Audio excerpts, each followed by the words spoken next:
Well, good afternoon, everyone. We can technically say it's 12 o'clock. Welcome to everyone in HQ here, my panelists, and welcome to everyone who is on ESA Web TV. I have the pleasure here to have this update on Ariane 6 press meeting, as we have on a regular basis with the concourse of our partners. Mute yourself from the room. You are muted. Say that again, Nina. Apparently we are muted. No, we are unmuted. Try and mute and unmute and on. Can you hear us fine? I hope so. Can you hear us? It remains muteness.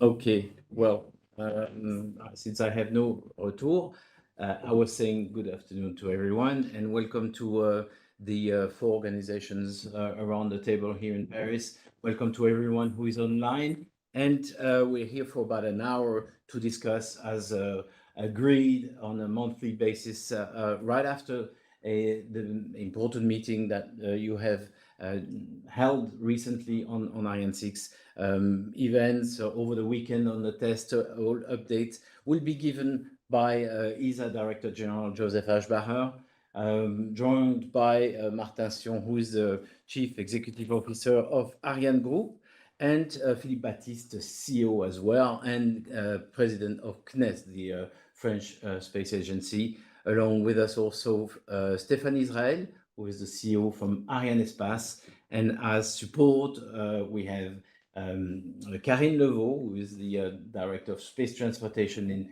CNES, along with Toni, Tolker-Nielsen, who is the Director of Space Transportation at the European Space Agency. So without any further ado, I would like to hand over to Josef Aschbacher for a short introduction. Thank you, Josef. So thank you, Philippe, and very warm welcome also from my side to ESA headquarters. It's the first of these press briefings we do in our new headquarters, and I'm very happy to be joined here by my colleagues from ArianeGroup, CNES, Arianespace, to report to you on the progress of the update on the launches. So this is really one of the regular press briefings we have. Of course, one of the focus of today's session will be the hot firing test we had last Friday, but not only. We would like to give you a bit of a wider context on where we stand, what's happening now, what happened over the last few weeks over summer, and what is upcoming in terms of major milestones in the development of Ariane 6. But maybe before that, just to recall that we are speaking here really as a team. We have what we call a task force of Ariane 6, which is discussing regularly, about every 2 to 3 weeks, what is the status of the development of Ariane 6. This task force meets at CEO level, so exactly the people you see here together with me, so Martin, Philippe, Stefan, and myself. I'm chairing the task force, and of course with our teams who are working on numerous aspects of it. In addition to this Ariane 6 task force, we have what we call a streamlined management team, which is really the team that does the work, if I may so, day to day. This is also the same people of the task force. The lead in this case is with Toni Tolker-Nielsen, but of course with a very, very strong and heavy involvement of ArianeGroup, CNES in particular, and of course Arianespace as regards the establishment of the launch manifest. So this is really the working mechanisms which we have put in place. First of all, to make sure that in the last phase of the Ariane 6 development, we have full control. This is Chief Executive Officer's attention. That means we regularly at our level review progress, give guidelines, and also make decisions on upcoming milestones. And this really has the top attention of all of us, including, of course, all our workforce which are engaged in this. Let me also say that the Ariane 6 development is a major undertaking, and a lot of people are involved in the various industries and institutions. Also, my task as ESA DG is to keep our member states regularly informed. We are doing this through not only the council sessions, which we have every 3 months, but also in between. There is a dialogue established with our member states of ESA that is regularly providing updates. And as you have seen, on your side in terms of the public and journalists. We are publishing after not every, but every second roughly task force meeting web story, which we put online. We have decided to do this in June because I'm very committed to provide full transparency on the ongoing activities and what we do, and therefore these are regular updates, including, by the way, today a web story will be released also in parallel or after this session here to give you in writing the update of this progress. So this is a bit how we work, and I thought it is important to recall some of it because I think this is important to understand. Let me now say a word on the importance of the Ariane test campaigns and what happens there, why we do them. Of course, you all are very familiar with this because you very regularly report. But just to say that we have two major streams of tests on Ariane 6 that are being conducted. One of the first stage, the main stage with the Vulcan engine. They are taking place in Kourou with the very strong support of CNES, who is in charge of the launch base. And Philippe will say a word afterwards on the combined tests as they are ongoing and as they are being conducted. And then, of course, the upper stage, which is the Vinci engine, which has been tested last Friday quite successfully, I should say, which is the upper stage. And there we had a major success. And again, this will be reported to you by Martin, but also we will have our colleagues connected from DLR, because that test was conducted from Lampoldshausen at the DLR test facilities, but of course under the industrial leadership of ArianeGroup. So these are the main tests that we are conducting. Of course, tests are there to make sure that we are on the safe side of our developments, that we do what we can do on the ground to ensure that the rocket is and the engines are functioning nominally. They are quite complex. They are quite important milestones, and they are really the decisive moments when we see how the engine reacts under full throttle, so under full burning conditions, because we simulate the flights on the ground and really test the engines for all eventualities. Of course, for nominal functions, but what we also test is degraded functions, as we call it. That means if something is not going according to schedule, we're having also test runs that consider that, just making sure that all safety measures and all measures are being taken into account. So there have been a number of tests that are ongoing and have taken place and will take place. We had, sure you have all seen the announcements of the hot firing test in early this year in January in Lampoldshausen. Then we had the first combined test, which was on the 18th of July. We had the hot firing test, the main one, we call it hot firing test number 3, on the 1st of September. We have another test tomorrow, the combined test, which is in a way a repetition and continuation of the test of the 18th of July. We have another combined test, but in this case, a long hot firing test in early October. And after that date, we will then be in a position to define a launch period of Ariane 6, which we will now announce again to you after this series of tests have been conducted.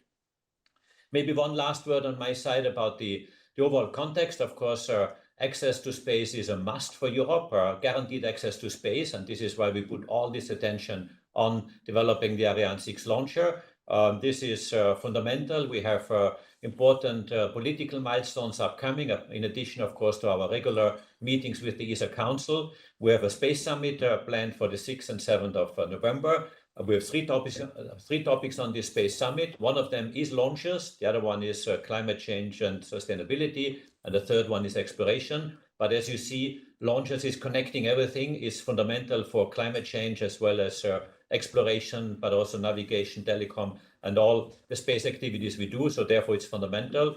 And we are quite intensely working with our member states on two domains towards the space summit. One is the exploitation of the Ariane 6 launcher. That means making sure Ariane 6 and Vega C, I should say, Ariane 6 and Vega C launchers, to make sure that once they are flying, that we have an exploitation scenario that is stabilized, and therefore we are ensured of a ramp up that should be quite fast in order to ensure the launches to come. And the second topic we're discussing also with member states is how do we go beyond Ariane 6 and Vega C and Vega E in the medium to long-term future. That means in the 30s, so way in the middle of the next decade or beyond. But today, decisions need to be taken in order to really develop the future. And these are, of course, for your information, also elements that need to be considered now. And this will also be part of the political debate that goes to the Space Summit.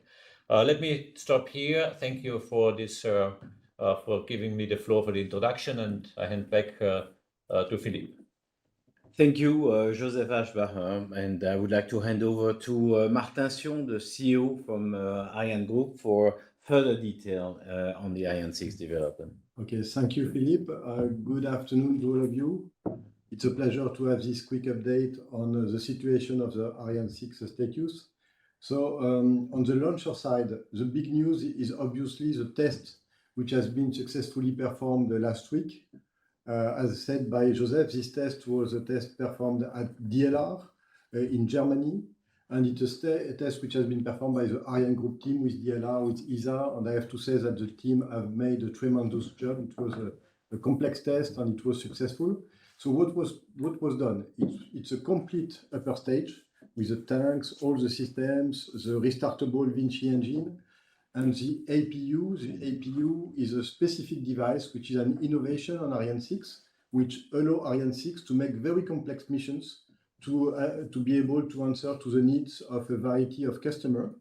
And it allows to make different orbits, different boosts, etc. So it's the first time the whole equipment of the upper stage were tested at the same time. And we made a simulation of the full mission. And we went up to the end of the full operational mission, which is a success. It means that if it had been a flight, the flight would have been, this phase of the flight would have been successful. Now what we have to do is to analyze the huge amount of data which have been gathered during this test to make sure and to confirm the fact that this test is a full success. And after that, we will be in a situation where we can confirm quite rapidly that the upper stage is flight ready. Nevertheless, we will keep on having some tests at DLR in a degraded mode with a failure simulation, because it's important to explore the margins of our hardware to make sure that as soon as possible, Ariane 6 has the same reliability as Ariane 5, which was a benchmark in its class. So this is on the upper stage part, which is a more complex part of Ariane 6, sorry. And on the main stage, the tests are done in Kourou with CNES, in charge of the launch pad. As it has been already said, we did a full chronology of launch up to the ignition of the chamber in July. And tomorrow we will make a test which goes where we start the engine, we go to full power, up to 4 seconds of full power. And this will prepare the full test, which will be in 1 month, where we do 470 seconds of operation of the Vulcan 2 engine on the launch pad at Kourou. And this will be a very critical milestone to prepare for the launch of Ariane 6.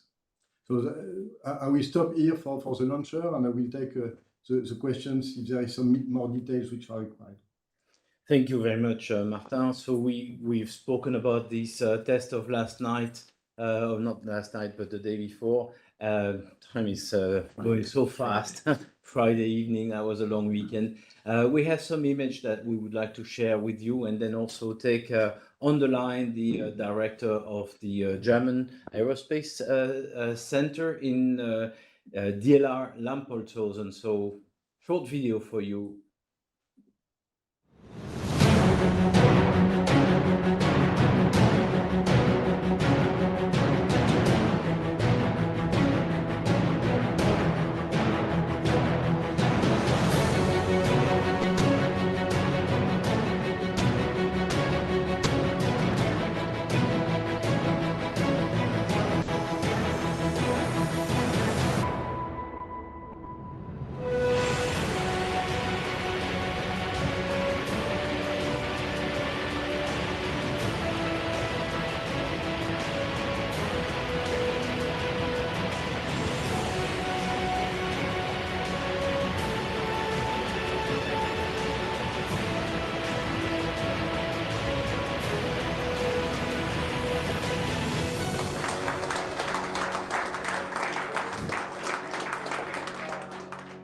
So on the telephone line, we have Stefan Schlechtriem, who is the director of the DLR Lampoldshausen establishment in Germany. Stefan, can you hear us? Stefan, I know it was a bit of a struggle this morning from where you are, but can you hear us? No. So we will get back to you shortly. In the meantime, I will hand over to Philippe Baptiste, CEO and President of CNES. Please, Philippe. Thank you very much, Philippe. So I will mostly focus on the launch pad and on the combined test. So CNES is a prime contractor for the launch pad, and the good news of the summer is that at the end of July, we basically handed over the keys to ESA, stating basically that it was the end of the development phase of the launch pad. And of course, now all the teams are really focused on the combined test. And perhaps just to explain again what the combined test is, it's really the time where you put together the launch pad and the launcher, and you make all the check. I mean, mechanical, electrical, but also the software test to be sure that, and the 3D test to be sure that everything works fine together. So that's really something which is really very important, and it's absolutely mandatory to move to the next phase, which is the overall qualification of the launcher.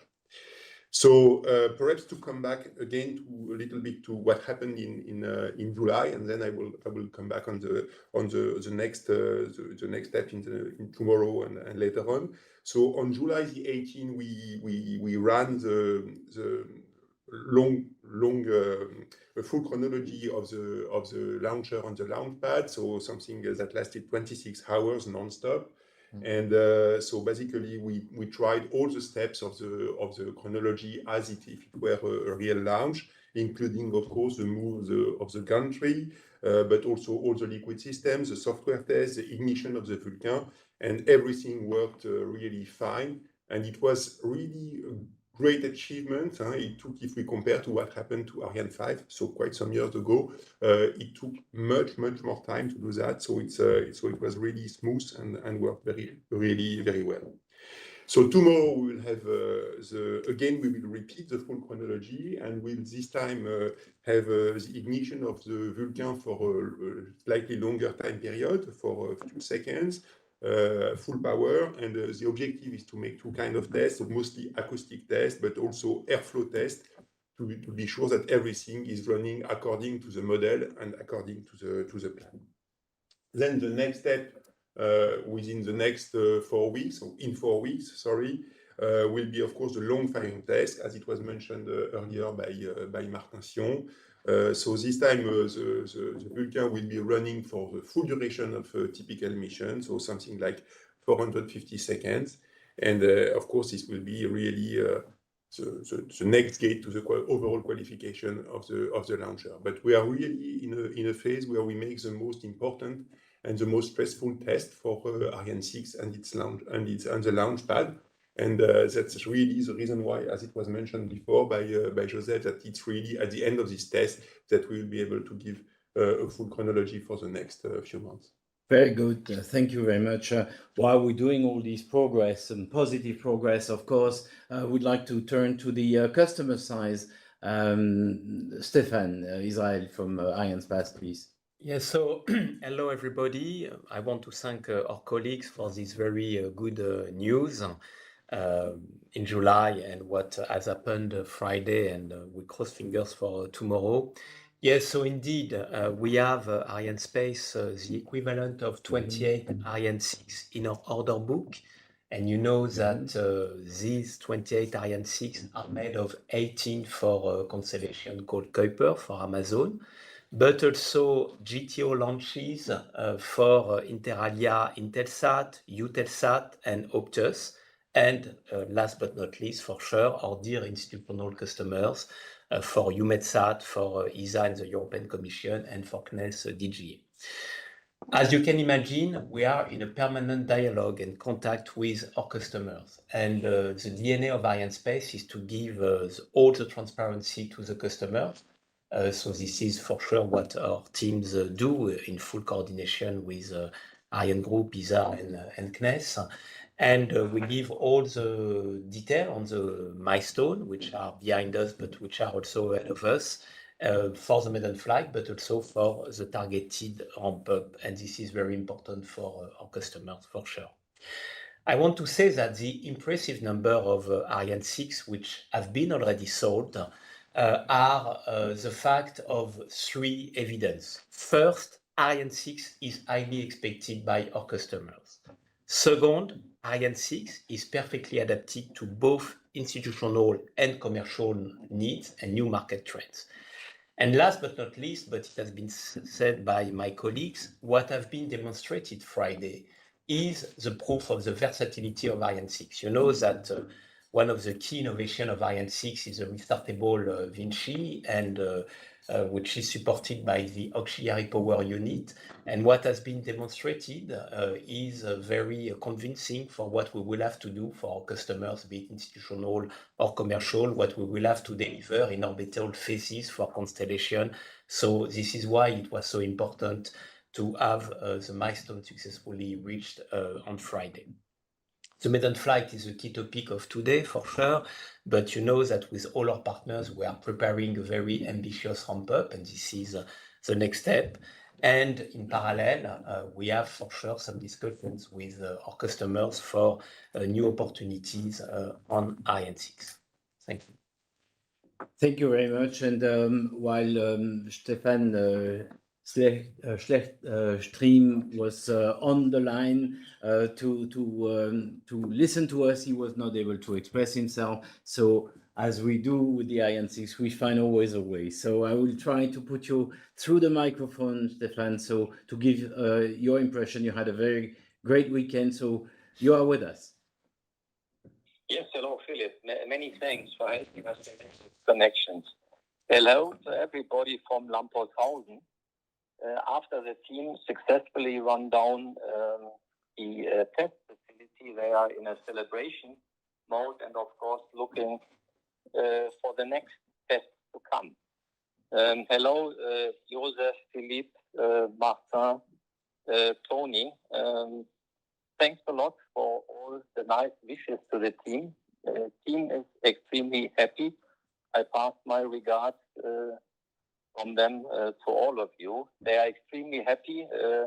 As you have pointed out, the test on Friday was really flawless, I would say. It becomes a routine in Lampoldshausen.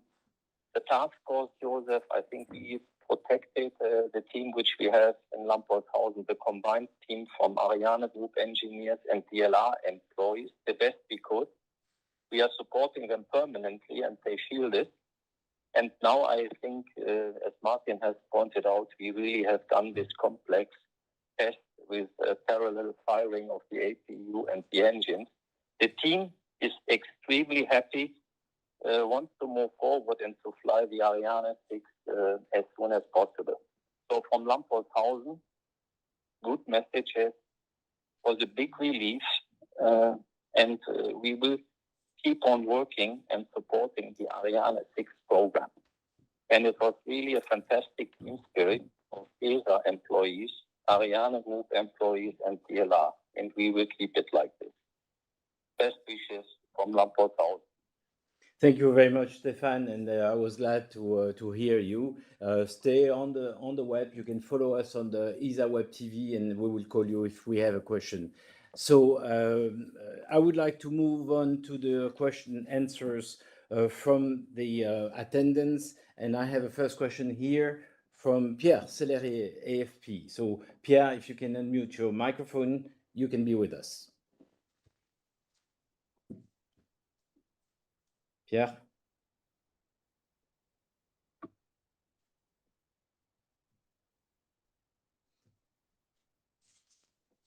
So if you can't, then I will unfortunately read your question, which I have here on my telephone. Autumn test of the upper stage, are they part of the qualification campaign for the inaugural flight? So if the question is if we need the the additional test for the flight, the answer is yes, even if it's margin test and to be sure that we have a system which is very robust. So in the qualification will be based on the tests which have been performed, but nevertheless, we want to have done this margin test before the flight of Ariane 6. This is planned that way. And since the test has been well done on Friday, as said by Stefan Schlechtriem, there is the facility is now well mastered. I think that it won't be a difficulty to make this test in due time. And but this is something to be done before the flight, because, as I said, we've got a progressive development logic to guarantee reliability, because reliability is a key asset of Ariane from the beginning. And this is what we want to do on Ariane 6. Yeah.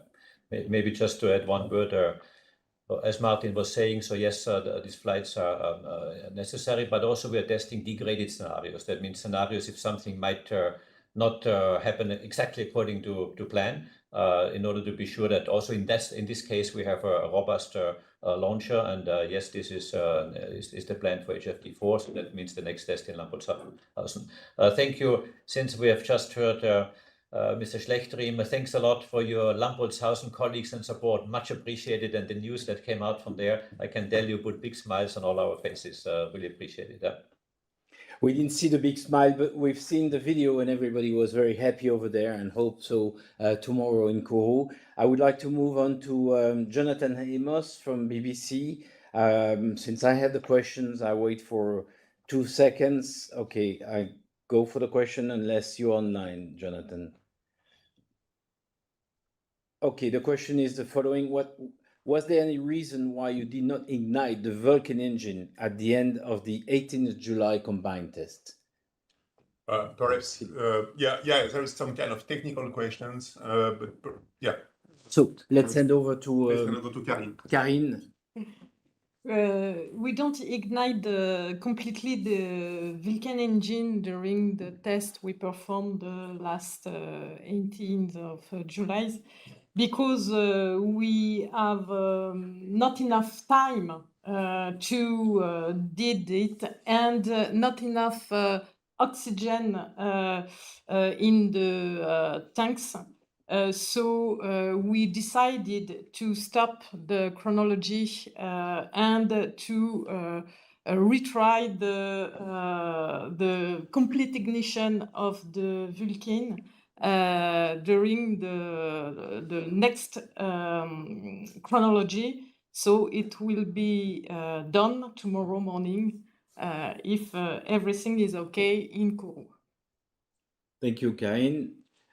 Jonathan and of course Pierre, if the question was partially answered, which I think it was correctly answered, please send us a text and we will come back to you. And I see other questions coming in. Of course, one general question which everybody has on tip of the lips, which will be a nice question for you, Josef, and it's posed by Ludwig Jovanovic from the Rheinische Post. If everything works well, will we see a first launch in the first half of 2024? First question. Second question, how confident are you that Ariane 6 will hold up regarding the growing competition? Okay. Well, they sound easy questions. They're not so straightforward. So first half of next year, that means 30th of June. As we said repeatedly, and also just a few minutes ago, we will define the launch period after the tests have been conducted. You asked if everything goes fine, whether we could meet the date before the end of June. There's a lot of uncertainties built along the way. Please allow me not to speculate at this point of time. We do promise you to give you a period, as I say, in about a month's time. But we are on good track. Let me reassure you, we have stabilized the schedule. The tests are looking really good so far. That what we got, of course, we have still very critical ones ahead. I think the chances, if everything goes perfect, are pretty good that it's not too late in the next year, but there are still a lot of unknowns ahead of us, which we need to go through. Second point, competition.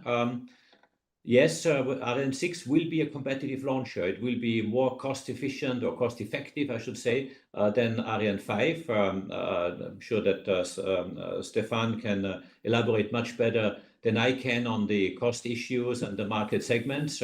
You also know that we have a rather large manifest or order book for Ariane 6, which is quite the good news, I would say. And I think this is really something that we should not forget, that we're having a lot of customers waiting for the launcher to come, and Ariane 6 will certainly be a very efficient one, a cost-efficient one, especially compared to Ariane 5, but also have flexibility and versatility thanks to the APU, which was just mentioned, and the possibility to really bring payloads into different orbits in a launch sequence. But maybe Stéphane wants to elaborate a bit on the competitiveness aspects. No, thanks, Joseph. You said most of it. It's clear that from a technical standpoint, Ariane 6 will have many advantages on top or as compared to Ariane 5. This launcher is modular. We can make it with 2 boosters or 4 boosters. This launcher can fly more often than Ariane 5. On average, we have doubled the expected cadence as compared to Ariane 5, and in CSG, due to the CLG new generation, we could make an Ariane 6 every 2 weeks.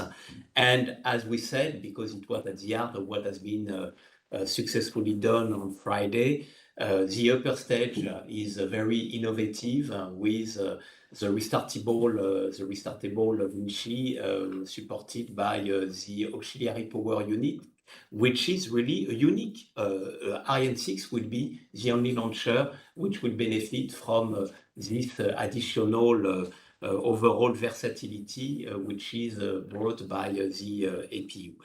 And the good news is that Ariane 6 is very adapted to this new market trend, which is constellation in low Earth orbit, because it's a very versatile, very capable launcher. It's perfectly adapted.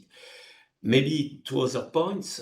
You know that thanks to ESA program, we are already working on an evolution of Ariane 6 with more performance available, 23 tons in low Earth orbit due to some modification of the solid booster and an increase in the thrust of the Vinci. So it's a very good news, and this good news will benefit to institutional customers for heavy mission exploration.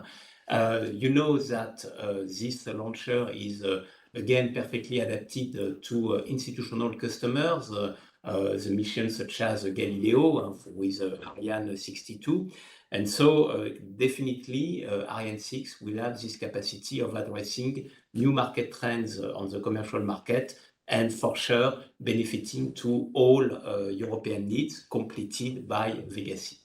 Last but not least, and Joseph said a word, what is now important is also the discussions between the member states on what we call Ariane 6 and Vega-C model in stabilized phase. This is part of the overall competitiveness of the launcher. You have its intrinsic, I would say, quality competitiveness, but you have an overall competitiveness which is linked also to the level of commitment of the diverse stakeholders. And as Joseph mentioned, it will be an important part of the discussion to come, and we hope that we will have positive outcomes in Sevilla. And all in all, yes, I can tell you, Ariane 6 is really expected by our institutional and commercial customers. Very good. So Martin Sion said it earlier, we're about 10 minutes away from the, I would say, the moment we will be able to announce the date for the inaugural flight. So there's a question from Efe, Angel Calvo. Maybe we can spell it out again. The question is, will you announce the date of the first launch in October? So let's make it clear. And which are, Martin, maybe the main incertitude and the uncertainty? Maybe the first part of the answer is yes, the plan is after this test to announce a date, or not a date. It will not be one day, it will be a period. But we will define this period in October. And maybe for the second part, Martin, it's more on your side. Huh? Yeah. I mean, the main uncertainty which remains are linked to the combined test in French Guiana tomorrow and the one in October. It's clear that if we discover something which is unexpected, it would create some delay, and that's what we have to check. I mean, by the way, this is why tests are done. I mean, some people tell me, you could have flown because the test of Friday was successful. The way we have chosen to develop this launcher was to make a progressive development in order to secure the reliability. So we'll see after the long fire test in French Guiana. We need to make the full exploitation of the test of Friday because maybe there are some behavior which were not in line. I don't know yet. I mean, we have a huge amount of data. People are working today, and I think it will be more than a week to be sure that everything run well. And something that you should, which is less visible, but you have to keep in mind, is the fact that we are progressing with all the reviews, qualification reviews, with all the experts of ESA agencies, and which are looking at the justification provided by all the European industry for the qualification. We had a very good session in July with all the review members in Leveau. The first report is out. We have a second session which is planned in a few months, and based on these three elements, we will have reduced the uncertainties. So we were talking about qualification, and of course, the launch base is also in the right way for qualification. If you want to say something, Philippe, just let me know. In the meantime, you want to say a few things? No, okay, so fine. we have a technical question, and bear with us. Some are very technical. You've heard about the APU, which is the auxiliary power unit, which is a very new feature for the upper stage of the Ariane 6. You've heard about the CSG, which is the Centre Spatial Guyanais. So now back to Carine. There's a question from Jeff Faust from Space News, asking, can you elaborate on the technical issue, if there were any, that postponed the Vulcan engine hot firing test last week? In fact, we don't have a clear technical issue. We need more time to be sure that everything was well prepared, in particular concerning the control bench, because we notice some specific behavior. So we need to understand why the control bench had this behavior. And today everything is okay, clearly explained. So we are able to perform the chronology tomorrow. Good. Thank you very much. And bear with us also with the questions. We have a lot of questions, so I have to deal with them almost real time. So coming back to the cost here. So there's a question for you, Josef. What is the cost of the Ariane 6 development, and what is the cost of the delay, and who is bearing these costs? Yeah. Now, the cost is in the order of course, we are reporting this regularly to our member states who are funding, by the way, the development of the launcher. The cost of the Ariane 6 development is around 4 billion euros, and which does include the development costs that are coming out due to the delay or the later start. But maybe I hand over to my new director of space transportation, Toni Tolker-Nielsen, who can probably give you a little update on the latest aspects on the planning and the financial parts of the delay. Yes, thank you, Josef. At the moment, the cost is contained. We have normally a 20% contingency in our big development programs, and we have not yet gone over that contingency. So we are still within a standard cost overrun within ESA. So on that aspect, but we are not at the end either. So, but this is the present estimated completion. Maybe we can have an addition from Martin. I understand that your answer is right for ESA. You have to know that in the kind of contract that we have as industrialists with ESA, we bear our risks, and it's clear that the delay of the development of Ariane 6 has created a very significant overcost at ArianeGroup, and they are borne by ArianeGroup. Okay, I think Jeff, you've got a complete answer. If you need more, please post additional question. In the meantime, I will get back to the questions. Daniel Chrétien from Futura Space, Futura Science. Sorry for that. Back to you, Stéphane. On the long term, can you tell us what will be the part of institutional launches in the revenue generated by with Ariane 6 services, and also get us back on the Amazon deployment deadlines and the situation with regards to the honoration of the contract? So, yes, so regarding institutional launches, you know that the nominal scenario is to have 3 Ariane 62 and 1 Ariane 64 per year as a nominal scenario and as institutional launches. For sure, maybe some years there will be more, other years less, but this is what we have been spoken with ESA since years, and now we are estimating that it could be 3 Ariane 62 and 1 Ariane 64. In terms of revenues, it will depend on the overall level of revenue. So I prefer to speak about the launches we expect. Regarding Amazon, if you allow me, I will limit to my customers the dialogue we have with them on their deployment plan. What I can tell you is that the dialogue with Amazon is an outstanding dialogue, and it's just moving on normally according to normal discussion between a customer and us. Okay, thank you. I have an additional question on the supply chain, maybe for Martin, on the is Ariane 6 supply chain ready to handle an active launch cadency of half week, 1 or 2 per week, or no? That's the first. Okay. What is this question? Half a week. Today, it's clear that the focus is moving from the initial launch, the maiden flight, to the industrial ramp-up.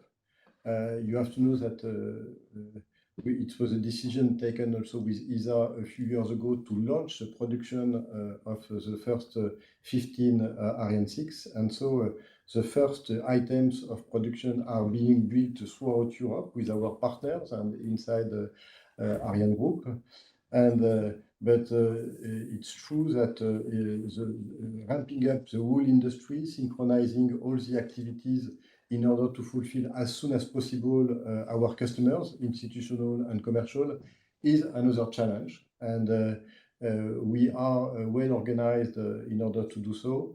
But we have also to prepare for the next batch of production, because as said Stéphane, today we have already 28 launch which are already booked, and it will be the next challenge, but I think it's a good challenge to have. Okay, and the first step is to go to a production rate with allowing a flight rate of 9 to 10 per year, and to go to 1 launch every week or something. It will be another step which is not planned today. Okay.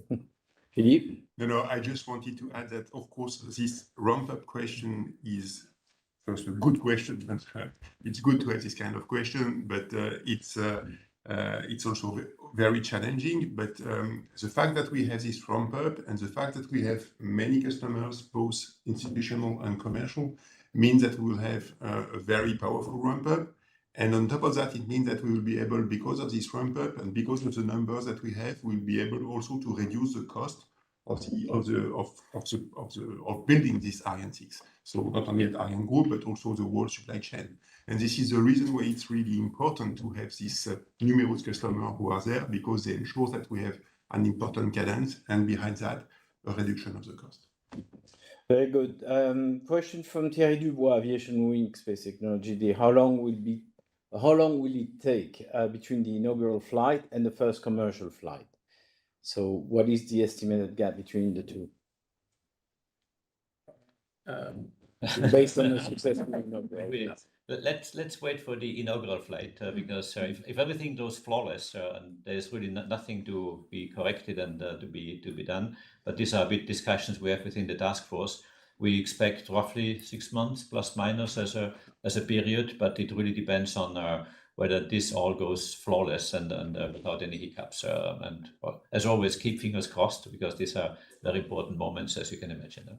I think if I may, Joseph, we were all sharing the same data approximately 6 months. The only question was who is going to say it first. So, so I think I think we are all aligned. And again, as said by Joseph, we are not working in the task force only on the maiden flight. We are working on the coming launches. And just to go ahead, a question you could have, we have not decided yet who would be the second customer. We are still working on different scenarios. But it's very important for you to have in mind that we are not here only to work on the first, but we already work on all the other comings and to fine tune and to optimize all what we can optimize. So I have two questions here, which are relatively the same. One from Peter Lisselding and Anne Boer from Les Echos. Peter is from Space Intel Report. So the question, at least his first part of the question is, what would be the consequence on Ariane 6 delays on the pressure for the Galileo program and the next launch of Galileo? And then also what solution has been decided for the remaining satellite waiting to be launched? And that also refer to Galileo, but also CSO3.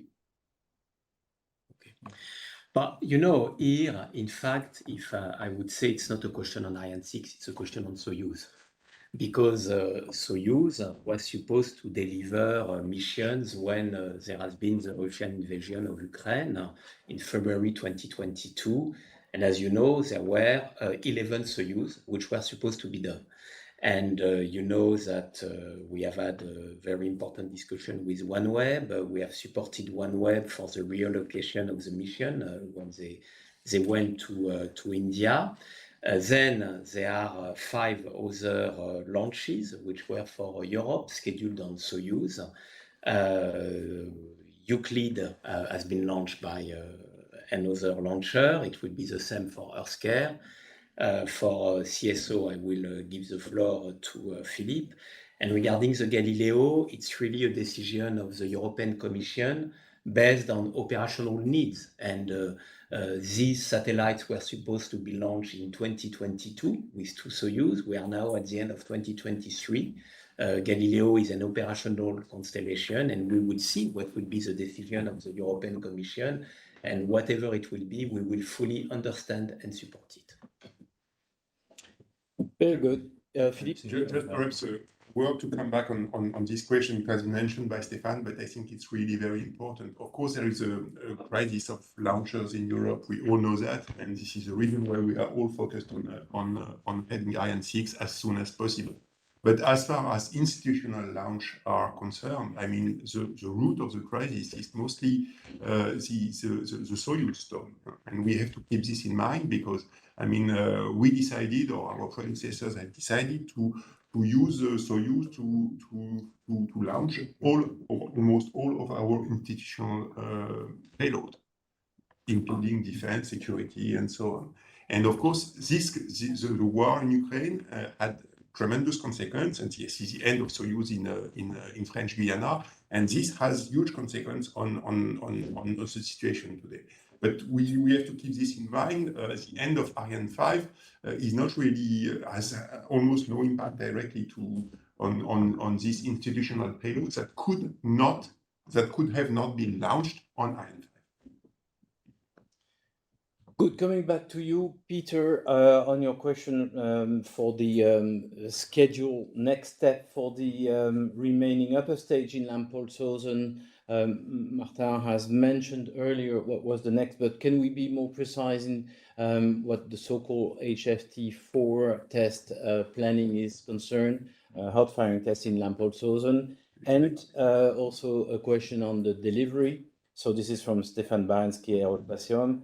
He wants to know whether the Ariane 6 FM1, the flight module number 1, will be transferred, and when will it be transferred to Kourou? Will it have to wait for the degraded test that you are going to talk about in Lampoldshausen? Or do we have to wait until the FM1 hardware is fully ready? I mean, for the additional test that we plan to do in Lampoldshausen, it will be done in autumn, and so it will be done before the end of the year, obviously, and so it's not there is no high pressure for this test compared to the flight date, and we plan to deliver FM1 in October to French Guiana, and if you were to come in Leveau today, you would see most of the elements of the stage which are being ready. Same thing in Bremen, and so things are going pretty well in the preparation of FM1. Good, and I jump on this, of course, to inform everyone that we are going to make sure some of you journalists who are very interested will be able to attend, watch, visit the Ariane 6 facility in Kourou as well as in Leveau. We are working hard together to have a video of the hot firing test, the long firing test, which will happen in October, whether it's going to be live streamed to everyone or whether the short time of the test, roughly 470 seconds, will be broadcast with a slight delay, the time for us to capture everything and distribute. This will still go, but the invitation is there. We will send you an invite again and details for Kourou and for Leveau. And at that time, I really invite everyone to take the time to look at the FM1, but not only FM2, FM3, FM4 engines. The production is already going on for a while. So I have a questions on Vega C. Joseph, can we give a small update on Vega C and the payloads? Yeah. Vega C, as you know, there was the Zefiro 40 test in Sardinia just before the summer break, which did not succeed. So what we have done, I've called for an independent inquiry board, which is ongoing right now. So they are working on identifying the root cause. So it is not yet, this work is not yet finalized. They are still working on it. In fact, just before the weekend, I was asking what is the time schedule now, and when the work is finalized. In fact, this will happen before the end of this month, so before the end of September, and we will, that means the team working on it, will inform you of its outcome. So today we're in the midst of the process. It's too early to say something now on the root cause, but you will be informed in about a month's time. Good. So we will have a press briefing after the report, and I would like to invite everyone to wait until we have this meeting for any questions regarding to the progress on the return of Vega C. I have another question here from Emilio Cozzi. Is it possible to say how much will Ariane 6 cost at the end of its development? I think we've partially answered this already, but I'm not so sure we can really anticipate what would be the end cost of the development, Joseph. Well, I think this is an information to be given at the launch date on the inaugural flight when everything is wrapped up and we have full visibility. And certainly this will depend also on the date of this inaugural flight, and I will certainly provide this information. I think your question was also related, at least from Daniel Chrétien, to you, Stéphane, about the inflation. Would the price of the Ariane 6 be impacted by the inflation? So the cost of the recurring cost of Ariane 6 are impacted by inflation because we are in the real economy, and you can imagine that we have the same issues, and maybe I will hand over to Martin, but for sure there is inflation, and we have to cope with this fact. Yeah, as SpaceX does, because the question was expected a raise of the price as SpaceX did. So the price is better to speak about them with customers. Okay, I'm looking at other questions. Joseph, there are still some questions about the communication policy. So I'm looking at my boss in terms of communication policy. Maybe you can recap a little bit all the effort we're trying to implement in getting on a more regular basis to you? It was said at the beginning, but I still have questions. No, thank you. And actually, as the one who asked the question probably knows, I'm quite committed in increasing transparency and informing the public much more than probably we used to do in the past. Also, time have changed, and therefore we obviously adjust to new practices and new requirements. But let me just recall some of the elements that I have put in place already, and some of it will still come. First of all, vis-a-vis our member states, we are regularly reporting to them. One of them is sitting right next to me. Philippe happens also to be a very strong member state within ESA, especially in the Ariane program, representing the leading participating state. So there we regularly update our member states on the various issues that are ongoing, technical issues, programmatic issues, and this is, I would say, almost normal business, but we have intensified this communication, and we do it now at every single meeting so that they really are on top of it and know perfectly well what happens. And of course, if there are things in between, I update them in between. But this is on the side of my stakeholders as ESA, that means the 22 member states. But of course, you have other stakeholders in different communities, and there are also regular updates being done. Then, as regards the presentation to the public, that means meetings like this one here. As you know, in June, we decided in the task force that we will significantly increase the level of reporting to the journalists and to the public. So we have done this. You have seen several of these reports after the task force meetings being published. As I mentioned earlier, another update will be published today, and we will continue to do so until the inaugural flight for sure, and maybe even beyond, but certainly until the inaugural flight, that you know that you can follow us, or I would say almost on a routine basis, what are the issues at stake, the problems, and I have to be very open to you. It is not always good news that we are publishing or have to publish. Depends a bit on if there are some delays. We will be very open and forthcoming to you to just tell you what it is and also what the reasons are of some of the news that are coming along. But I'm committed to really keep you informed. And then, of course, there's the wider communication aspect, but this is going beyond the launcher part within ESA. Similarly, I'm at the moment going through a transformation exercise within ESA, and transparency communication is part of it. Some of you have seen it. You're getting some information on embargo. You're getting access to some of our experts, either in the launcher business or in satellite developments or in the data evolution, data usage part. So overall, ESA will become much more open, much more transparent, giving you access to documents in order to really make sure that you well understand what's happening, because there's so much to tell. And actually, it's very good news that we have to report, and there's a lot happening in space and in Europe. And actually, we should be very proud and forthcoming with providing you all the information that we have. Good.